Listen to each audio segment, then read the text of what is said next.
You know what let me think about it means? Is we're going to go talk to other people. Always. Or let me sleep on it. When someone says they need to sleep on it, either you're not paid enough money or they don't feel like they're getting a good deal. Hey, is this Gerald? It is. Hey, Gerald, this is Matt Beard. How you doing? Good. Hey, just giving you a quick call. I think Garvin said that you guys have been kind of going back and forth on email.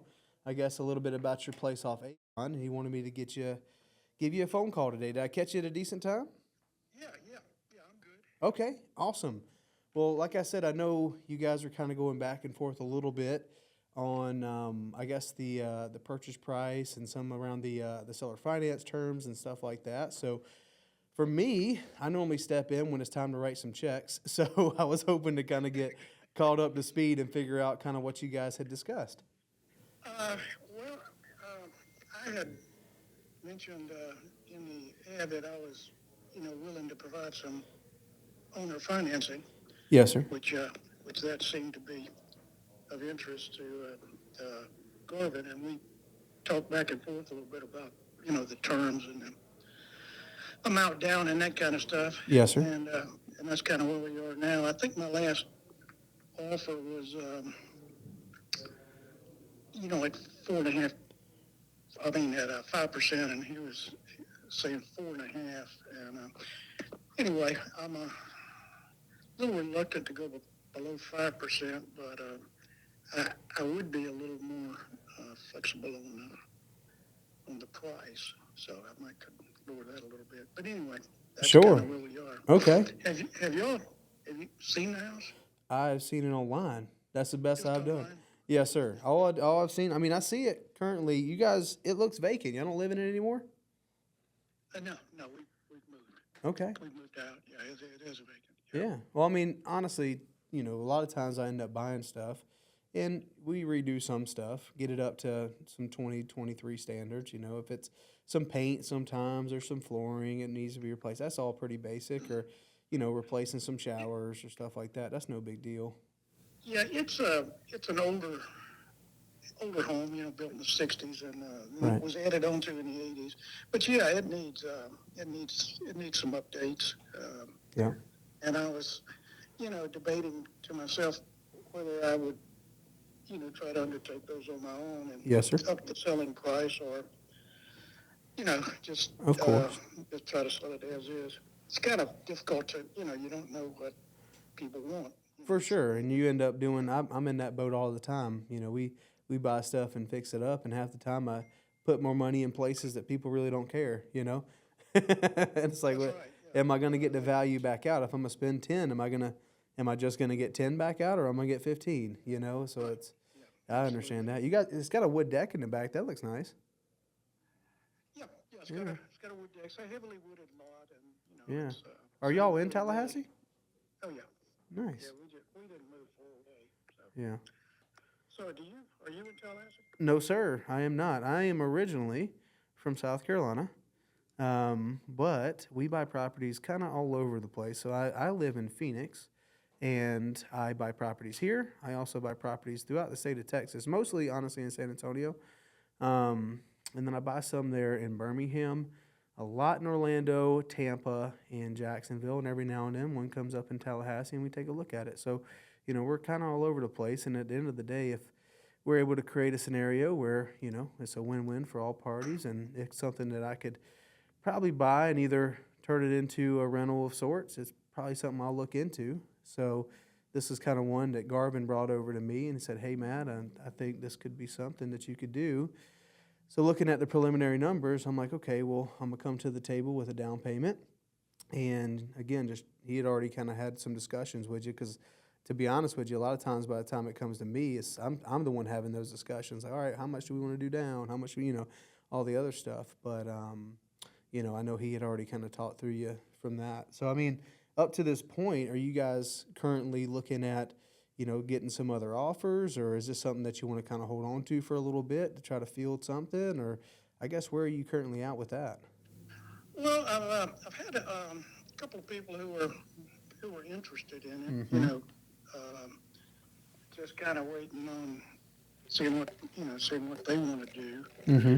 And I get people calling me that see it on for sale by owner or Zillow or something. And, And they want to list the house?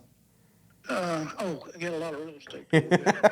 Yeah. Yeah, yeah. But no, I get other people, want to talk about it and come see it and that sort of thing. But I've had a couple of people who are really interested. But other than that, so how do you? I mean, you do all this remotely? Do you? Sure do. Contractors and Yes, that sort sir. of thing Yeah, yes, sir. So so that's why we typically stick to like the major markets. So like if it's outside too far from the city, then it's really hard for me to do it. Like we've had some in all the ancillary markets there in Florida.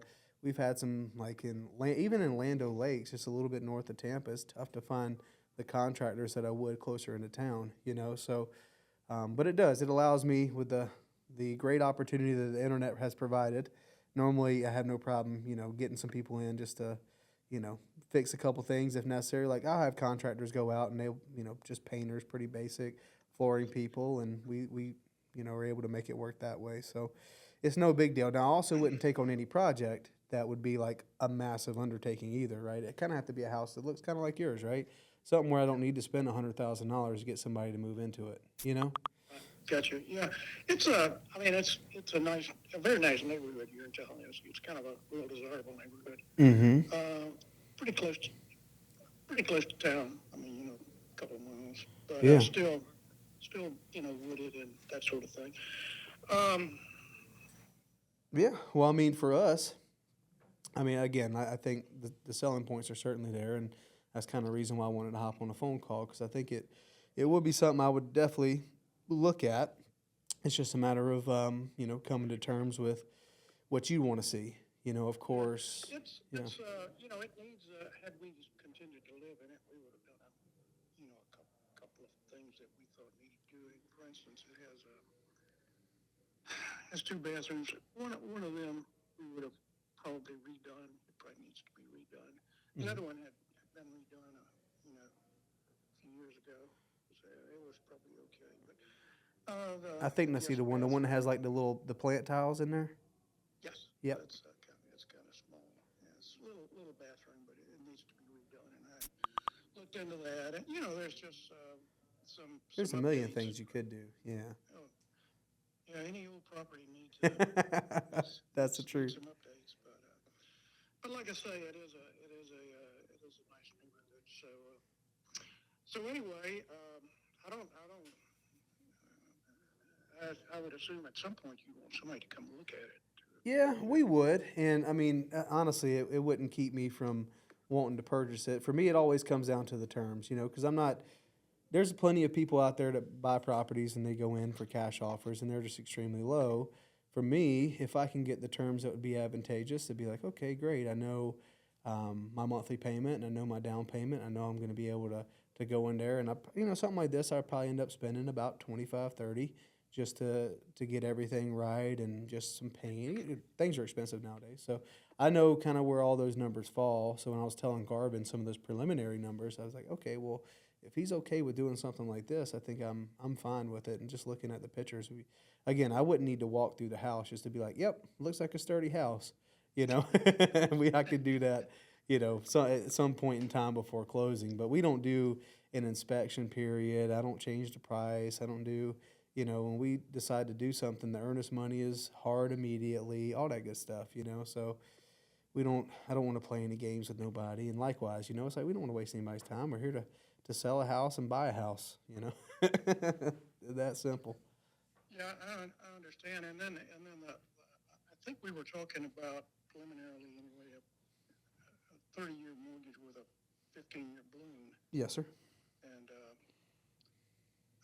is that still what we're talking about? Yes, sir. Yeah. That's why I told Garvin too. I'm like, hey, if we can do this on a 30-year term, but doing a 15-year balloon, it still gives us plenty of time to do what we need to do. So I'd be fine with that. Okay. Yeah. Well, my problem is I'm certainly not going to live 30 years. Yeah, I understand. Hey, But tomorrow's not promised for anybody. That's for sure. Yeah. Anyway, that obviously the 30-year gets the monthly terms down, quite a bit over a 20. Yep. Well, let me, I mean, are you okay with, like, like, 5%, uh, you know, 255,000, something like that? Yeah, I mean, if the obviously you know as well as I do, 15 years that interest is what's going to be the biggest piece. So 5%, if you want to drop it down, you know, 10,000, that's fine with me. And I think the main point of connecting with you today is just saying, hey, let's figure if we can find some middle ground. And if you're saying, hey, I'm gonna drop the price a little bit, but I want to keep that interest at 5, numbers still work for me. My Yeah, the monthly numbers payment, my kind of monthly stay the payment only same. goes up like $120, so I'm fine with that. Yeah, okay. Okay, well, let me, is this a number I could reach you on? Yeah, this is my cell phone. Mm-hmm. Okay, and I'll, like I say, I've got a couple other people I want to check with, and let them know if they want to do anything, they better do it quick. Yeah, I mean, at the end of the day, the last thing I want to do is get into a bidding war, and if it's Yeah, something but that I don't think there's going to be, nothing like that. yeah, and I mean, if you have anybody else that's like, hey, well, give us a shot too, I just hope that, the only thing I would ask is like, I know you don't owe me any sort of favors or anything, but if there is someone else who wants to come in and offer you something, just if you could give me a phone call, and then maybe there's something we could try to figure out still. But at the end of the day, I'm a man of my word, and I'm pretty good with what we had discussed. And if you're ready to go, just send me a message, All and right, we use all the right. traditional Florida purchase contract, and we'll have either Liberty Title or, a Landmark Title, one of the two, or if you have one you prefer, always open to using anybody. It doesn't really matter to me, so we can figure out Gotcha. all the little details. Okay, well, that sounds good. Your first name was Mike? Is that what you told Matt, me? Matt, yes, sir. Matt. Yes, sir. Okay, My last name is Matt. Beard, like facial hair. Beard. Yeah, good. Okay, well, that sounds great. I'll, like I say, I'll check on a couple things and get back with you. Okay, sounds good. If you have any questions in the meantime, just shoot me a text or give me a call. Okay, I'll do it. Cool. Thanks a lot. Yep. Thank you. Bye bye. I always do that if you're on a sales call and someone wants to like go talk to other people. And even if they're like, yeah, well, let me think about it. You know what let me think about it means is we're going to go talk to other people. Always. Or let me sleep on it. When someone says they need to sleep on it, either you're not paid enough money or they don't feel like they're getting a good deal. They want to go running across other people. People are people. I mean, if it's me, if someone gives me an offer, I want to go make sure that no one else is not willing to give me more than what this other person's willing to do. I always throw in that little adage of, hey, you don't owe me anything, but I would like to ask you a favor before you accept anything from anyone else, or if someone says they can match it, let's at least have a phone conversation, see if we can figure something out.